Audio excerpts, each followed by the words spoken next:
The next question, the member for Lanark, Frontenac, Kingston. Thank you, Speaker. My question is to the Premier.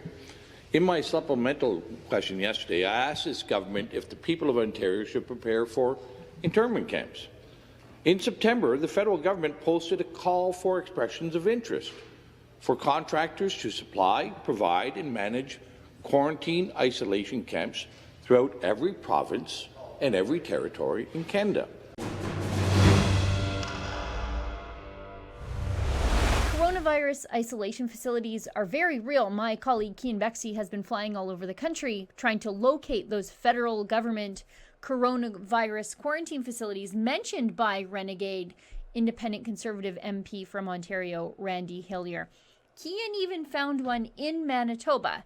It isn't contracted by the feds for mandatory isolation quite yet, but the Manitoba Métis Nation that owns it says contracting with the feds to facilitate mandatory quarantine is definitely on the table. But where else are these quarantine facilities? We do know that Calgary Mayor Naheed Nenshi has asked the federal government to provide his city with multi-generational quarantine facilities. But we also know Calgary already has some facilities in place, but we don't really know where they are or what they're all about. Well, one way to find out, the city's not going to tell us on our own, so we have to do that through Freedom of Information. If you want to help cover the cost of this Freedom of Information request to the City of Calgary and the dozens of others that we file all week, every single week of the year, please go to rebelinvestigates.com. Now, we asked the City of Calgary for information on their federal quarantine facilities. They have been pretty secretive about them so far. Now, the information we got back was vague, but it also is confirmation that there are indeed federal quarantine facilities in the City of Calgary. And we know there are at least 2 of them. The facilities have been used already to deal with an outbreak at Cargill Meatpacking and to isolate travelers either returning to or visiting Canada. Let's get right into these documents. On page 9, we see an email from the Calgary Emergency Management Agency. The email says the Public Health Agency quarantine site is a hotel out by the airport, and that the federal agency may be establishing a new one in the south part of Calgary to help with the Cargill meatpacking outbreak. Now, that was the outbreak that happened at the meatpacking plant in April in High River. Look at this. Hi, Tom. Not sure if they have reached out or not yet, but expect Alberta Health Services to advise you that they will be looking to move some people into the Public Health Agency of Canada isolation facilities in the hotel out by the airport and maybe establishing one in the south of the city to help with the Cargill outbreak. These would be asymptomatic people who can't self-isolate because they live in close quarters. I don't think they'll need any support, just your awareness. No numbers or details yet. All I have for now. Can get you more tomorrow if you need.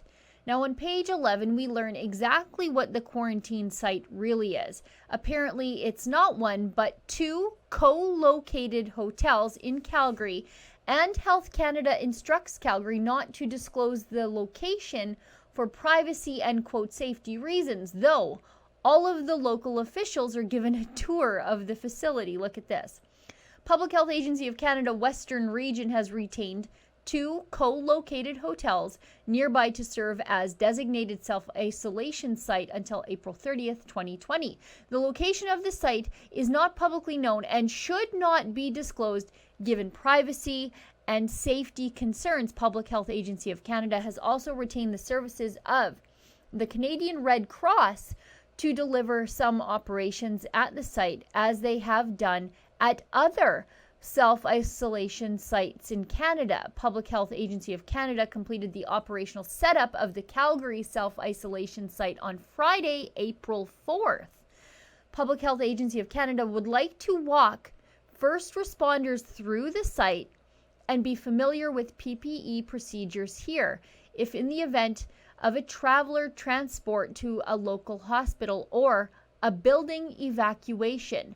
Myself and the operational team at the isolation site are available all day Tuesday and Wednesday this week to give a tour of the building.